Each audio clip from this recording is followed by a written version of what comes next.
নমস্কাৰ বাতৰিলৈ স্বাগতম জনাইছো ষ্টুডিঅত মই গীতাশ্ৰী আৰু বিস্তৃত খবৰ ব্ৰেকিং নিউজ ৰাজ্যত ক্ৰমা তীব্ৰ গতিত বাঢ়িবলৈ ধৰিছে কোভিড-19ত আক্ৰান্ত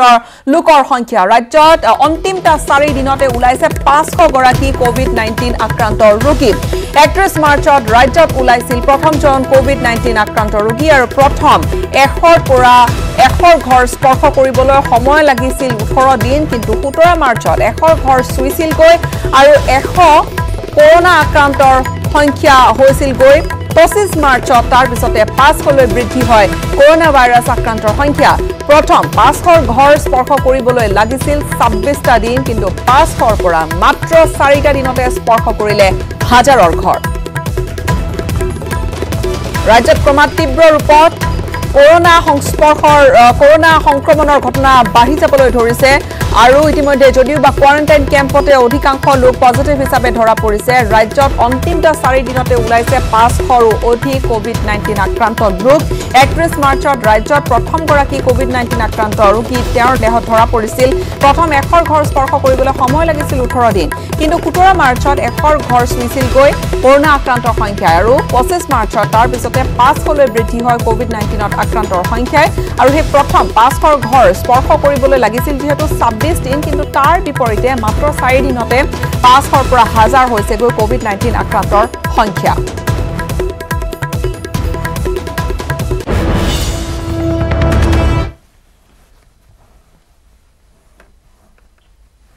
গোলকগঞ্জত কোৱাৰেণ্টাইন চেণ্টাৰৰ পৰা ওলাই অহা যুৱকৰ মুক্ত বিচৰণ জগমোহন বিদ্যাপীঠৰ কোৱাৰেণ্টাইন চেণ্টাৰৰ পৰা ওলাই আহি বজাৰত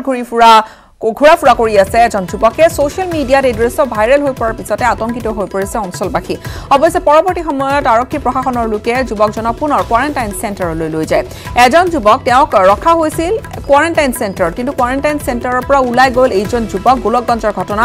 গোলকগঞ্জত কোৱাৰেণ্টাইন চেণ্টাৰৰ পৰা ওলাই অহা যুৱকৰ মুক্ত বিচৰণ জগমোহন বিদ্যাপীঠৰ যি কোৱাৰেণ্টাইন চেণ্টাৰ তাৰ পৰা ওলাই গৈ বজাৰত ঘূৰা ফুৰা কৰি আছিল যুৱকজনে সোশ্যাল মিডিয়াত এই দৃশ্য ভাইৰেল হোৱাৰ পিছতে ব্যক্তিজনক কৰ্তৃপক্ষই পুনৰবাৰ পৰৱৰ্তী সময়ত আৰক্ষী প্ৰশাসনৰ লোকে এই যুৱকজনক পুনৰবাৰ কোৱাৰেণ্টাইন চেণ্টাৰলৈ লৈ যায়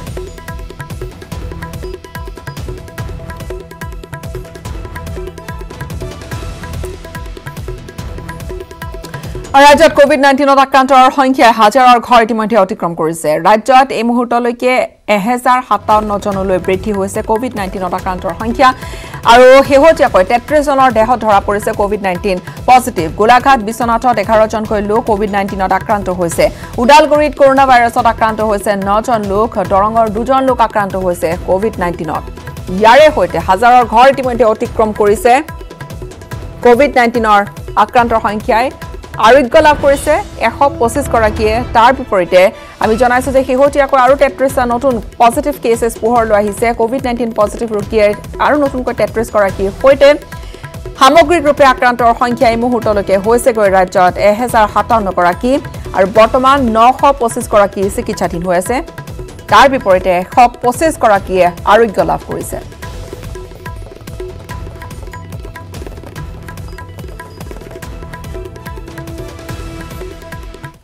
লকডাউন বৃদ্ধিৰ ইংগিত দিলে মুখ্যমন্ত্ৰী সৰ্বানন্দ সোণোৱালে এতিয়া ৰাজ্যই কৰোনা মহামাৰীৰ পৰা পৰিত্ৰাণ পোৱা নাই সংক্ৰমণৰ সংখ্যাও বাঢ়িবলৈ লৈছে চৰকাৰৰ সন্মুখত এই বৃহৎ প্ৰত্যাহ্বান দিনক দিনে বৃদ্ধি পাইছে এটা বৃহৎ প্ৰত্যাহ্বান ৰূপত থিয় দিছে দুধনৈত উপস্থিত হৈ মন্তব্য কৰিলে মুখ্যমন্ত্ৰী সৰ্বানন্দ সোণোৱালে বান পৰিস্থিতিৰ বুজ লোৱাৰ পিছতে দুধনৈত নৱনিৰ্মিত আয়ুৰ্বেদিক কলেজত মেডিকেল কলেজত হ'ব লগা কোৱাৰেণ্টাইন চেণ্টাৰ পৰিদৰ্শন কৰিলে মুখ্যমন্ত্ৰীগৰাকীয়ে ইপিনে কোৱাৰেণ্টাইনৰ নীতি নিয়ম উলংঘনকাৰীৰ বিৰুদ্ধে চৰকাৰে কঠোৰ হ'ব বুলিও হকিয়াই দিছে মুখ্যমন্ত্ৰীগৰাকীয়ে আমাৰ ৰাজ্যত থকা হওক বা বহিৰাজ্যৰ পৰা অহা ব্যক্তিসকল হওক সকলোৱে অসমৰে সন্তান হয়নে গতিকে তেখেতসকলে যদি স্বাস্থ্য বিভাগে আগবঢ়োৱা পৰামৰ্শবিলাক যদি নিষ্ঠাৰে মানি নচলে তেতিয়াহ'লে ইয়াৰ সংক্ৰমণ বৃদ্ধি হ'ব গতিকে সকলোৰে ওচৰত আমাৰ আহ্বান আৰু তেখেতসকলে যদি বাৰম্বাৰ কোৱাৰ পাছতো যদি উলংঘা কৰে তেতিয়াহ'লে চৰকাৰে পদক্ষেপ ল'বলৈ বাধ্য হ'ব জনসাধাৰণৰ বৃহত্তৰ স্বাৰ্থত এই সময়ত অসমৰ প্ৰায় 11খন জিলা বানপানী আৰু গৰাখহনীয়া কবলত পৰিছে আৰু এই সময়ছোৱাত 2 লাখতকৈ অধিক লোক ক্ষতিগ্ৰস্ত হৈছে হাজাৰ হাজাৰ বিঘাৰ মাটি ধান চপাব পৰা নাই খেতিয়ক ৰাইজে আৰু বহুতৰ ফিচাৰীৰ পৰা মাছ ওলাই গৈছে বানপানীত আৰু কেইবাগৰাকীও লোকে অকালতে মৃত্যুক সাৱটি ল'ব লগা হৈছে গতিকে এই মুহূৰ্তত আমি সকলোৱে মনোবল অটুট ৰাখি বান বিধ্বস্ত ক্ষতিগ্ৰস্ত ৰাইজক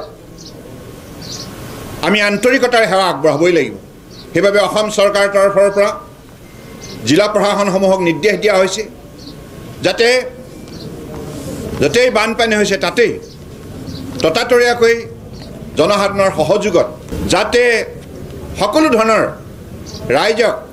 সাহায্য আগবঢ়াব পৰা যায় ইয়াৰ প্ৰতি যেন তৎপৰতাৰে পদক্ষেপ লয় এই সময়ছোৱাত আশ্ৰয় শিবিৰত থকা শিশুসকলৰ বাবে সুকীয়া ব্যৱস্থা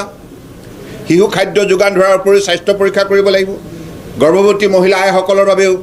বিশেষ ব্যৱস্থা ল'ব লাগিব চিকিৎসা সেৱা প্ৰদান কৰিব লাগিব আৰু যিসকল বয়োজ্যেষ্ঠ নাগৰিক তেখেতসকলৰ বিশেষভাৱে স্বাস্থ্য যত্ন ল'ব লাগিব ডিফুত পতি নিশা সংঘটিত হৈছে এটা ভয়ংকৰ পথ দুৰ্ঘটনাত পতিত হৈ ঘৰৰ ওপৰতে বাগৰি পৰিল এখন 18 চকীয়া ট্ৰাক গহৰটোত আছিল এগৰাকী মহিলা আৰু এটি কণমানি সন্তান কিন্তু সৌভাগ্যক্ৰমে ৰক্ষা পৰিছে মাতৃপুত্ৰ দুৰ্ঘটনাটো সংঘটিত কৰিয়ে পলায়ন কৰিছে নাগালেণ্ডত পঞ্জীভুক্ত ট্ৰাকখনৰ চালক আৰু হেণ্ডিমেনে কিন্তু অতি হিহৰণকাৰী দুৰ্ঘটনা এটা এই দুৰ্ঘটনাৰ দৃশ্য চাওক দেখিলে গাৰ নোম শিয়ৰি উঠা এটা ঘটনা এখন 18 চকীয়া বাহন 18 চকীয়া এখন ট্ৰাক এই ট্ৰাকখন এটা ঘৰৰ ওপৰত সম্পূৰ্ণৰূপে বাগৰি পৰিছে নিয়ন্ত্ৰণ হেৰুৱাই ট্ৰাকখন পথৰ দাঁতিত এনেকৈ বাগৰি পৰে কিন্তু তলত যে আছিল এটা বাসগৃহ তাত আছিল এটি কণমানি সন্তানৰ সৈতে এগৰাকী মহিলা কথমপি তেওঁলোকৰ প্ৰাণ ৰক্ষা পৰিছে পুৱতি নিশাৰ ভাগত এই দুৰ্ঘটনাটো সংঘটিত হৈছে অতি এটা শিহৰণকাৰী ভয়ানক দুৰ্ঘটনা দৈৱক্ৰমে প্ৰাণ ৰক্ষা পৰিছে মাতৃপুত্ৰৰ কিন্তু তাৰ পিছৰ এই দৃশ্য চাওক কিমান শিহৰণকাৰী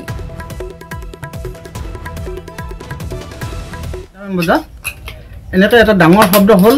তাৰপিছত ভাগিন ছোৱালীজনীয়ে চিঞৰিও ধৰিলে তাৰপিছত মোৰ মিছেছে আৰু মই উঠি আহি দেখিলোঁ যে এই আমাৰ ঘৰৰ যিটো ৱাল আছে ৱালটো তাৰমানে ভাঙি গাড়ী খুন্দাত ভাঙি আহি কিনে ভাগিন ছোৱালীজনী ভৰিত পৰে আৰু সৰু কেঁচুৱা এটা আছিলে কেঁচুৱাটোক তাৰমানে মই কোনোমতে উদ্ধাৰ কৰি কিনে উঠাই লৈ যাওঁ আৰু ভাগিন ছোৱালীজনী ইটাবিলাক গুচাই দি কিনে ভাগিন ছোৱালীজনীক উলিয়াই লৈ আহোঁ গাড়ীখন পাল্টি খাই আমাৰ ইয়াতে পৰি আছে বেৰ চেৰ চব ভাঙি গ'ল বিচনা ভাঙি গ'ল আলনা ভাঙি গ'ল ড্ৰেছিং ভাঙি গ'ল এইবিলাক বহুত ক্ষতি হৈছে আৰু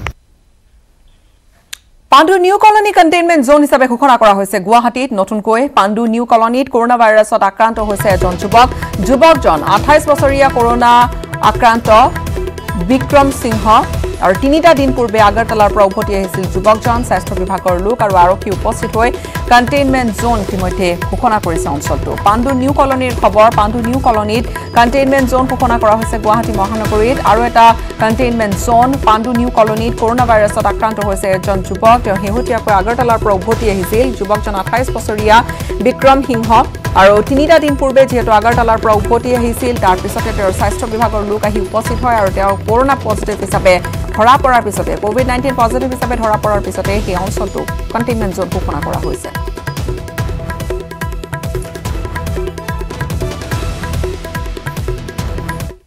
যোৰহাটৰ CSIR নেক্সট কোভিড-19 পৰীক্ষাগাৰ উদ্বোধন কৰা হ'ল পৰীক্ষাগাৰটো উদ্বোধন কৰিলে স্বাস্থ্য মন্ত্ৰী ডক্টৰ হিমন্ত বিশ্ব শৰ্মাই নেক্সটৰ ৰাষ্ট্ৰীয় গৱেষণাগাৰটোকে লেবৰেটৰী হিচাপে পৰীক্ষাগাৰ হিচাপে নিৰ্মাণ কৰি উলিওৱা হৈছে পৰীক্ষাগাৰটোত কোভিড-19 নমুনা পৰীক্ষা কৰাৰ ব্যৱস্থা কৰা হৈছে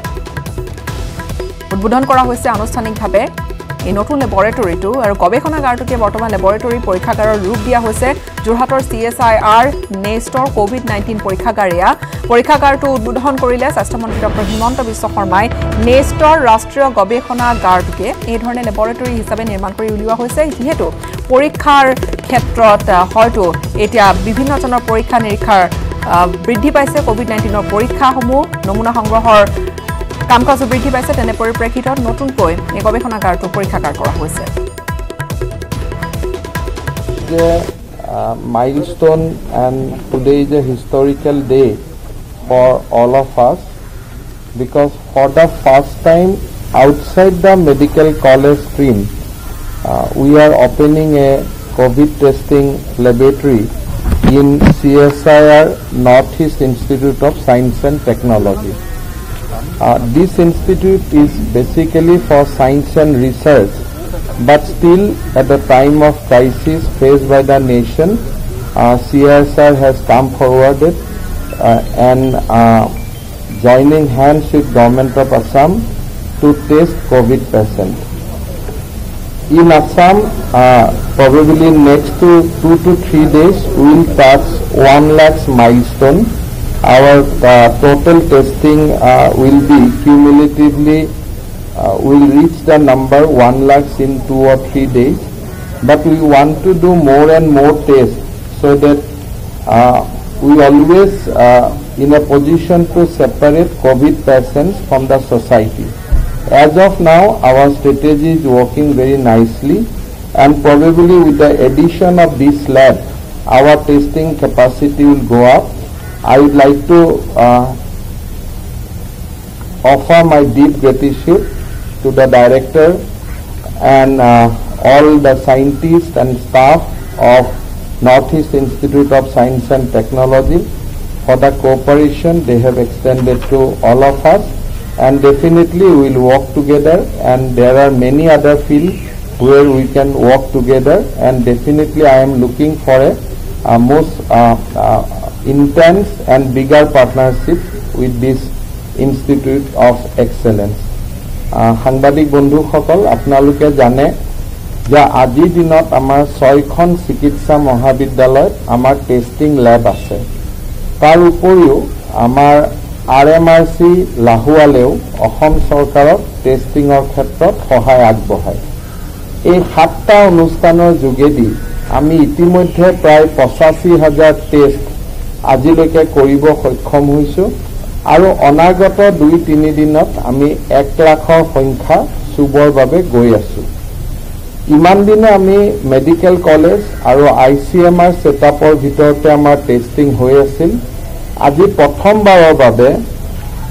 north east institute of science and technology, যি এটা CSR গৱেষণামূলক অনুষ্ঠান, তেওঁলোকে আগবাঢ়ি আহিছে যে অসম চৰকাৰৰ দায়িত্বৰ লগত কিছু পৰিমাণেও হ'লেও আমাক সকাহ দিবৰ কাৰণে তেওঁলোক আগুৱাই আহিছে। মই অসম চৰকাৰৰ হৈ তেখেতসকলক ধন্যবাদ জনাইছোঁ, আৰু অসমত প্ৰতিষ্ঠিত আন ৰিচাৰ্চ ইনষ্টিটিউটসমূহকো এই ধৰণে COVID-19 টেষ্ট লেবৰেটৰী স্থাপন কৰাৰ বাবে মই আহ্বান জনাম, যাতে সকলোৱে একেলগে আমি এই পেণ্ডেমিক বা এই মহামাৰীৰ বিৰুদ্ধে আমি যুঁজিব পাৰোঁ। এটা হোৱাটছএপ গ্ৰুপৰ বিৰুদ্ধে FIR দাখিল কৰিছে কণ্ঠশিল্পী বৰ্ণালী কলিতাই। কণ্ঠশিল্পীগৰাকীৰ বিভিন্ন অশ্লীল ফটো বনাই শ্বেয়াৰ কৰাৰ অভিযোগ উত্থাপন হৈছে, আৰু তাৰ পিছতে থানাত এই অভিযোগৰ সৈতে এজাহাৰ দাখিল কৰিছে বৰ্ণালী কলিতাই। কেইবাটাও ফেচবুক পেজৰ এডমিন আছিল হোৱাটছএপ গ্ৰুপটো, কিন্তু পূৰ্বে এটা পেজত বৰ্ণালী কলিতাক লাইভত থাকিবৰ বাবে নিমন্ত্ৰণ জনাইছিল এগৰাকী এডমিনে, কিন্তু ব্যক্তিগত অসুবিধাৰ বাবে পেজটোত লাইভ যাব নোৱাৰিব বুলি জনাইছিল কণ্ঠশিল্পীগৰাকীয়ে। তাৰ পাছতে মানসিকভাৱে অপদস্থ কৰাৰ লগতে বৰ্ণালী কলিতাৰ বিৰুদ্ধে অশ্লীল মন্তব্য আৰু ভুৱা অশ্লীল ফটো তৈয়াৰ কৰি ভাইৰেল কৰাৰ ষড়যন্ত্ৰ কৰিছিল গ্ৰুপটোৱে। আৰু এই ঘটনা পোহৰলৈ অহাৰ লগে লগে তিনিচুকীয়া থানাত এজাহাৰ দাখিল কৰি শীঘ্ৰেই দোষী কৰায়ত্ব কৰি উপযুক্ত শাস্তি প্ৰদানৰ দাবী জনাইছে গায়িকাগৰাকীয়ে।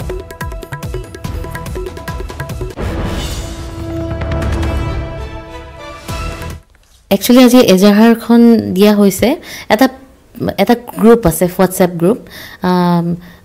All Assam Facebook page admin এনেকুৱা কিবা নামৰ এটা হোৱাটছএপ গ্ৰুপ। স্ক্ৰীনশ্বট আপোনালোকক অলৰেডি দিয়া হৈছে।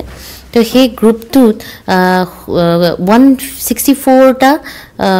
পেজৰ এডমিনসকলৰ এটা গ্ৰুপ তেওঁলোকে ক্ৰিয়েট কৰিছিলে। তো সেই গ্ৰুপটোত বিভিন্ন ধৰণৰ হয়তো আলোচনা বিলোচনা হয়, কিন্তু যোৱাকালি তেওঁলোকৰ সেই গ্ৰুপত বিভিন্ন আৰ্টিষ্টৰ ওপৰত বেয়া বেয়া মন্তব্য কৰি পেলাই তেওঁলোকৰ তাত আলোচনা হৈছিলে, আৰু মোৰ এজন পৰ্ণ ষ্টাৰৰ লগত তেওঁলোকে ফটো এডিট কৰি পেলাই তেওঁলোকে বনাই পেলাই কেনে হ'ব, এখন ফটো কেনে হ'ব, মজা দিছোঁ নে, আমুক তামুক, এনেকুৱা ধৰণৰ ঢেৰ লেংগুৱেজ, মানে তেওঁলোকে কি কৰিব বিচাৰিছে নাজানো। তাত তেওঁলোকে এনেকুৱা ধৰণৰ কথাও লিখিছে, শিল্পী এজনক আমি উঠাবও পাৰোঁ, আমি শিল্পীক নমাবও পাৰোঁ, আমি পেজৰ এডমিন হয় ভাই, আমাক চিনি পোৱা নাই, সেনেকুৱা ধৰণৰ কিছুমান কথা তেওঁলোকে লিখিছে। তো গতিকে যিখন মেমে বনাইছে সেই মেমেটোত তেওঁলোকে যিটো অপমানসূচক তেওঁলোকৰ কথা আৰু তেওঁলোকৰ অপমানসূচক তেওঁলোকে যিটো কাম কৰিছে সেই কামটোৰ এগেইনষ্টত তাৰমানে মই এজাহাৰ দিবলৈ বাধ্য কাৰণ এই গোটেই সংগীতৰ যাত্ৰাটোত যথেষ্ট কষ্ট যথেষ্ট ত্যাগ যথেষ্ট সাধনা কৰি পেলাই এইখিনি কাম কৰিছোঁ ফেচবুক পেজৰ এডমিন কেইদিন হৈছে ফেচবুক পেজ কেইদিন হৈছে অসমত ফেচবুক কেইদিন হৈছে এজাহাৰখন তিনিচুকীয়া এছপিৰ হাতত আজি এজাহাৰখন মই দিলোঁ কাৰণ মই তিনিচুকীয়াত আছোঁ আৰু মই মোৰ ইনলছৰ ঘৰলৈ আহিছিলোঁ যেতিয়া লকডাউন খুলিছিলে শিথিল কৰোঁতে তেতিয়া ইয়ালৈ আহিছিলোঁ গতিকে ইয়াত আছোঁ আৰু ইয়াৰ পৰা গৈ পেলাই মই গুৱাহাটীত গৈ পেলাই দিমগৈ আৰু ইভেন আমাৰ কণ্ঠশিল্পী সমাজ চলচ্চিত্ৰ সমাজ তেওঁলোকেও ইতিমধ্যে তেওঁলোকে এজাহাৰ দাখিল কৰিছে আৰু ইয়াৰ ওপৰত ষ্ট্ৰিক্ট একশ্যন হ'ব বুলি মই আশা কৰিছোঁ আৰু ইয়াৰ উচিত বিচাৰ হ'ব বুলি মই আশা কৰিছোঁ ব্ৰেকিং নিউজ মহানগৰীৰ উডাল বাকৰাত এটা চাঞ্চল্যকৰ ঘটনা গা ধুই থকা অৱস্থাতে কিশোৰীৰ ফটো তুলি ব্লেকমেইলিং কৰা হৈছে ভাড়াঘৰৰ মালিকে গোপনে তুলিছিল যুৱতীৰ ফটো ৰাজীৱ লাল দেৰ বিৰুদ্ধে ইতিমধ্যে এজাহাৰ দাখিল কৰা হৈছে পূৰ্বেও কিশোৰীগৰাকীক দিছিল অশ্লীল ইংগিত কিন্তু এইবাৰ সকলো সীমা চেৰাই যোৱাৰ অভিযোগ আনিছে কিশোৰীগৰাকীয়ে স্নান কৰা অৱস্থাত কিশোৰীৰ ফটো তুলি ব্লেকমেইলিঙৰ দৰে এটা ঘটনা সংঘটিত হৈছে ভাড়াঘৰৰ মালিকৰ বিৰুদ্ধে গোপনে ফটো তোলাৰ অভিযোগ আৰু গুৰুতৰ অভিযোগে এতিয়া সমগ্ৰ অঞ্চলটোতে তোলপাৰ লগাইছে ৰাজীৱ লাল দেৰ বিৰুদ্ধে এজাহাৰ ইতিমধ্যে দাখিল কৰিছে ভুক্তভোগী আৰু পূৰ্বেও কিশোৰীগৰাকীক দিয়া হৈছিল অশ্লীল ইংগিত এই কথা উল্লেখ কৰিছে কিশোৰীগৰাকীয়ে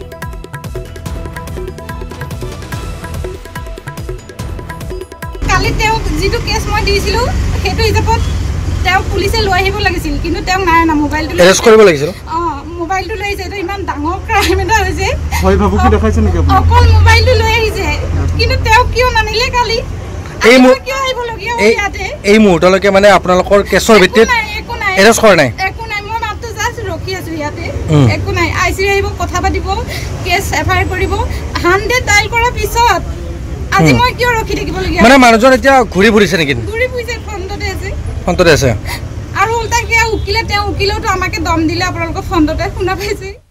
নলবাৰী বৰক্ষেত্ৰীত ব্ৰহ্মপুত্ৰৰ কাল ৰূপ ব্ৰহ্মপুত্ৰৰ জলপৃষ্ঠ বৃদ্ধি পোৱাত আতংকিত হৈ পৰিছে বৰক্ষেত্ৰীৰ চৰাঞ্চলবাসী খহনীয়াৰ কবলত দিক বিদিক হেৰুৱাইছে যুগ যুগ ধৰি বসবাস কৰি থকা চৰৰ অঞ্চলৰ বাসিন্দাসকলৰ লগতে উত্তৰ পাৰৰ ভালেকেইখন গাঁৱৰ বাসিন্দা খহনীয়াৰ ফলত ইতিমধ্যে চৰাঞ্চলকে ধৰি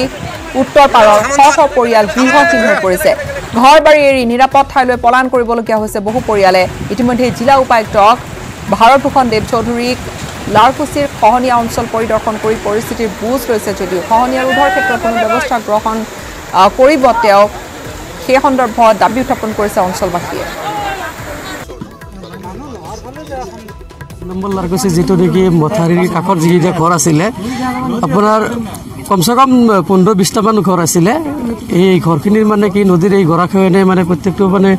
ভাঙি চুৰমাৰ কৰি লৈ যায় আছে নদীয়ে এতিয়া উপায় নাপায় ইয়াৰে মানুহ এইটো আমাৰে ঘৰ হয় এই ঘৰখন আমিয়ে মানে লৈ আছোঁ এতিয়া উপায় নাপায় মথাৰিত লৈ বৰ্তমান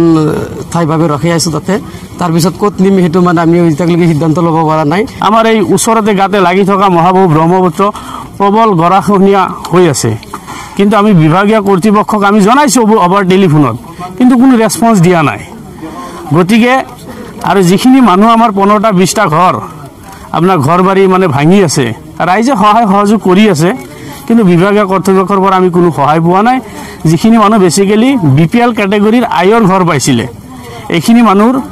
বিস্তৰকৈ ক্ষতি সাধন হৈছে বৰ্তমান গতিকে আমি অনুৰোধ জনাইছোঁ আমাৰ বিভাগীয় কৰ্তৃপক্ষক আপোনালোকে আহি আমাৰ ৰাইজৰ মানে দুখ দুৰ্গতি মানে বুজ লওক ৰাজ্যৰ ভিন্ন প্ৰান্তৰ লগতে জাগিৰোডতো বানৰ সংহাৰী ৰূপ দেখা গৈছে বছৰৰ প্ৰথমটো বানে বিনষ্ট কৰিছে হাজাৰ হাজাৰ বিঘা কৃষিভূমি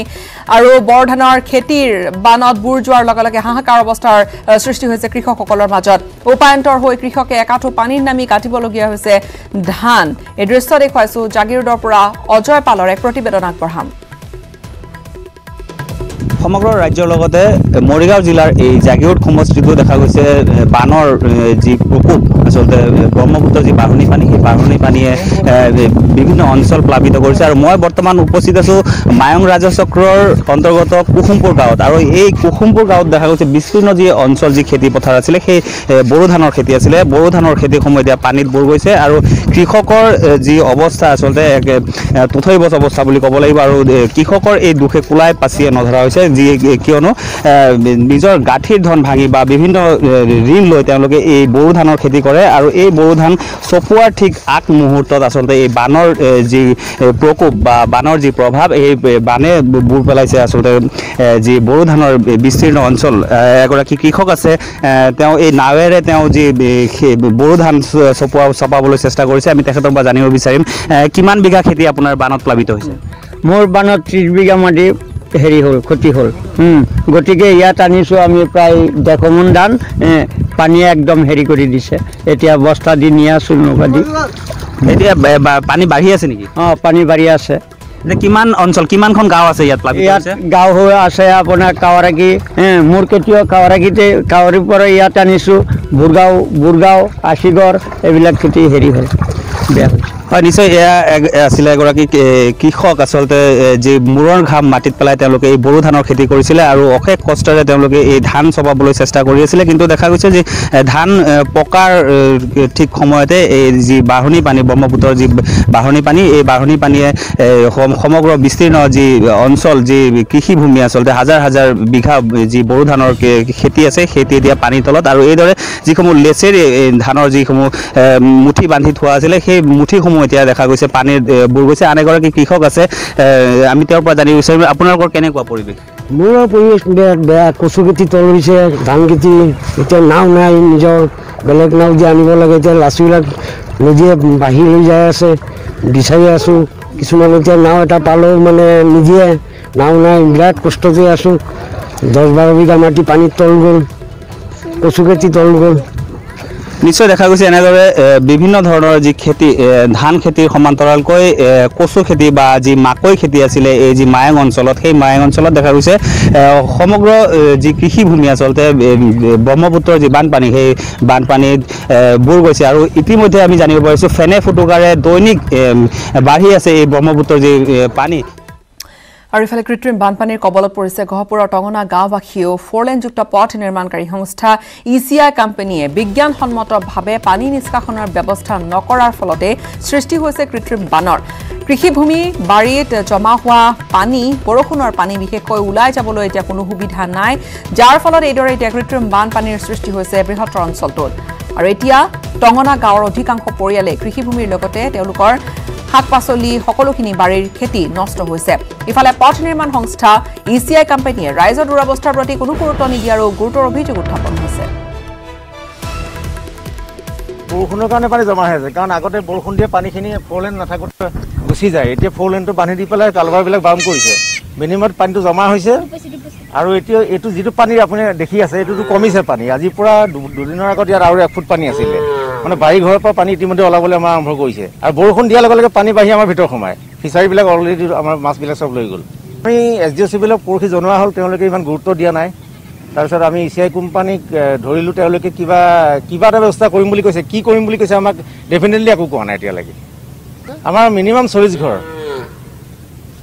মানুহৰ সম্পূৰ্ণ আপোনাৰ কৃষিভূমি পানীৰ তলত আছে আমাৰ প্ৰায় 12-14 মান কঠীয়া পানীৰ তলত আছে এতিয়াও ধুবুৰীৰ গৌৰীপুৰ বৰাইবাৰী বজাৰত গৌৰাংগ নৈৰ তীব্ৰ গৰাখহনীয়াই আতংকিত কৰি তুলিছে সকলোকে আতংকগ্ৰস্ত কৰিছে নৈখনৰ গৰাখহনীয়াৰ কবলত পৰি নিমিষতে উঠি গ'ল পিয়াৰ উদ্দিন বাস্তা শেখ সুজা শেখৰ 3খনকৈ দোকান আজিজুৰ ৰহমান নামৰ আন এজন লোকৰ দোকান নৈখনত এতিয়া জাহ যোৱাৰ উপক্ৰম ঘটিছে এক্সক্লুচিভ দৃশ্য লৈ আহিছো 40 লাখ টকা ব্যয় সাপেক্ষে গাঁও পঞ্চায়তে দিয়া বাহৰ পাৰ্কোপাইন কামত নাহিল ৰাইজৰ ইতিমধ্যে জাহ গৈছে শশ বিঘা খেতি পথাৰ তাৰ পিছত এই খহনীয়াৰ ভয়ংকৰ ৰূপ চাওক গৰাখহনীয়া অব্যাহত থকাৰ অৱস্থাত এতিয়া হাহাকাৰ অৱস্থাৰ সৃষ্টি হৈছে সকলোৰে মাজত এই দৃশ্য দেখুৱাইছো কি ধৰণে খহি গৈছে দোকানঘৰ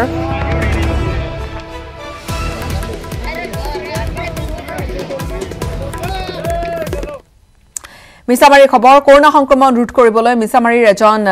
জনজাতীয় বড়ো গাঁৱৰ গাঁওবাসীৰ প্ৰশংসনীয় এটা পদক্ষেপ বহিৰাজ্যৰ পৰা ঘূৰি অহা লোকসকলৰ বাবে গাঁওবাসীয়ে নিৰ্মাণ কৰিছে গাঁও কোৱাৰেণ্টাইন চেণ্টাৰ বহিৰাজ্যৰ পৰা অহা লোকসকলক হোম কোৱাৰেণ্টাইন নকৰি গাঁওবাসীয়ে বিশেষভাৱে কোৱাৰেণ্টাইন কৰিবলৈ গাঁঠিৰ ধন খৰচ কৰি নিৰ্মাণ কৰি উলিয়াইছে গাঁও কোৱাৰেণ্টাইন চেণ্টাৰটো য'ত সম্পূৰ্ণ ব্যৱস্থাপনা পৰিচালনা কৰিব গাঁওবাসীয়ে গাঁওখনৰ মাজমজিয়াত আটকধুনীয়াকৈ নিৰ্মাণ কৰিছে গাঁও কোৱাৰেণ্টাইন চেণ্টাৰ আৰু ইমানেই নহয় কোৱাৰেণ্টাইনত থকা সকলো যাতে তেওঁলোকে আমনি নাপায় তাৰ বাবে গছৰ তলত বাহৰ চাং আদিও নিৰ্মাণ কৰি দিয়া হৈছে আমিৰ এইখন গাঁও হ'ল আপোনাৰ দমৈলুপুৰ শোণিতপুৰ জিলাৰ অন্তৰ্গত ঢিকিয়াজুলি আমি এতিয়া এই বাহিৰত থকা ল'ৰা ছোৱালী যি কাম কৰিবলৈ গৈছিলে নিজৰ আৰ্থিক অৱস্থাৰ কাৰণে টকা পইচা আৰ্জিবৰ কাৰণে গৈছিলে ইতিমধ্যে এই কোভিড-19 এই ভাইৰাছৰ কাৰণে এতিয়া গোটেই ল'ৰা ছোৱালী আমাৰ এই অসমলৈ আকৌ ঘূৰি আহিব এইটো কাৰণে আমি যেতিয়া অসম চৰকাৰ যেটো কোৱাৰেণ্টাইন চেণ্টাৰৰ পৰা বিদায় দিব তেতিয়া আমি এইখন গাঁৱৰ কোৱাৰেণ্টাইন চেণ্টাৰ আমি বনাই ৰাখিছোঁ ইয়াতে আমি 14 দিন ইয়াৰ হৈতে সময় হ'ল এতিয়া বাতৰিৰ পৰা বিদায় লোৱাৰ ধন্যবাদ